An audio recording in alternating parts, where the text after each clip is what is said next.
Lucas Miles, appreciate you taking the time today. You've got a tweet out right now, a message on X rather, where you're addressing something that has been really percolating since Charlie Kirk's death, this claim that he was in the process of converting to Catholicism, that he identified as a Catholic. This has been something that's been perpetuated, talked about quite a bit by a number of people, but you had a fairly lengthy response to this, clarifying that that is not the case. So what was it that caused you to speak out on this?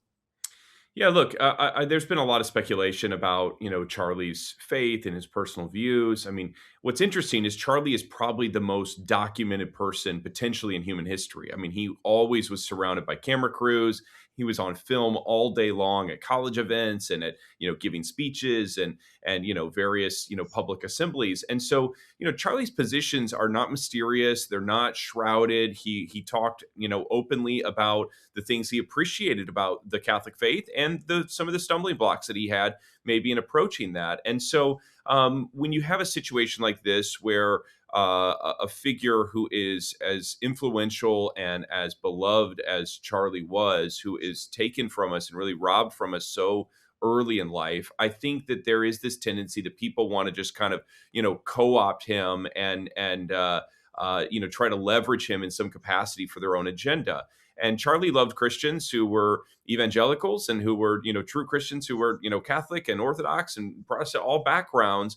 But to try to make him something that he was not, or to not be fair with his own, personal views, I think it's deceptive. And I think that, we're seeing that from some of these figures right now. And I think it needs called out. And I wanted to provide a definitive post as his friend, as really the lead faith voice within the Turning Point ecosystem, also somebody who's close with Erica. And so I did the homework on this, and I talked to Father Klein, who's kind of this priest in question that Charlie had a relationship with, as well as Erica, to make sure that I had the story straight, before that came out. And so I think that this should be taken as the definitive view, on Charlie's spirituality moving forward.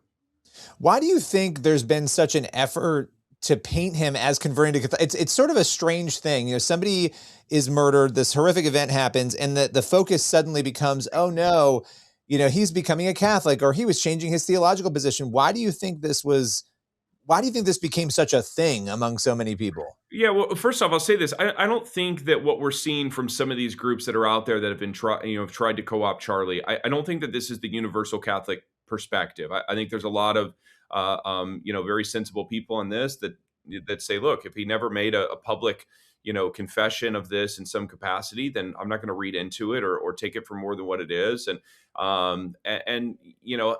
think that's a sensible approach. For those that are kind of moving in this direction of just trying to put words in his mouth or leverage him, and what I'm seeing a lot too is people claiming relationship with him that, stating that they were closer with him than what they actually were. I had a chance to be around Charlie. I've known him since 2020. I worked directly, for him, reporting to him for about the last year and a half of his life. It was the honor of my life to be able to do that. But there's people who've known Charlie even longer than I have. But I feel that, on this particular issue, I can speak with authority because of the those that I talk to in authority on this position directly related to it, as well as my own personal conversations with him up until the point of his death. But I would say that, it's dangerous when we see people that are trying to, kind of use the deceased to, just push their own agenda. I don't know what drives that, other than, arrogance or pride or just the desire to deceive people for, your own personal gain. But it's frightening when that happens. And so I think that, this is not about attacking any particular person, but I do want to, make sure that this is squashed before it goes any further. And that, it's clear Charlie was not converting to Catholicism. His marriage was not, convalidated in the Catholic Church. He was not taking classes, OCIA classes to become Catholic. He had not expressed intent to take those classes, to sign up for them at a future date. He had expressed obstacles to becoming, Catholic.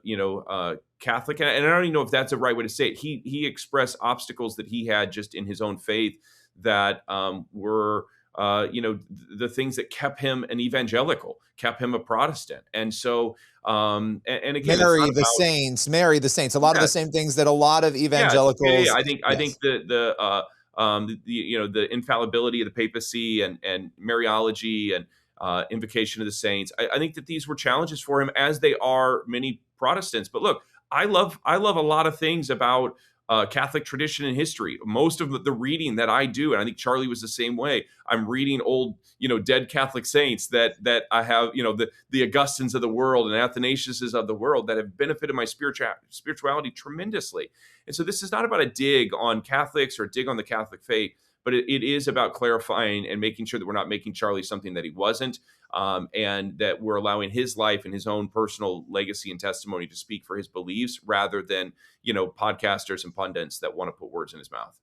Yeah, and by the way, yeah, this is not about a pro or anti-Catholic message. It's about the truth and reality. And there are other issues like Israel that we've talked about before, where again, people have come in with a narrative that is not accurate about where they're saying Charlie was moving or where he was. And so, there's a line here that I'll just read that I thought was very important from your message on X. You said, "Let me be clear, respect for Catholicism is not the same thing as moving towards conversion." And that's what you were saying here. I mean, this is not complicated, and you're clearing it up, and I appreciate you doing that. Lucas, as always, thanks for joining us today. Thanks for having me. I appreciate it.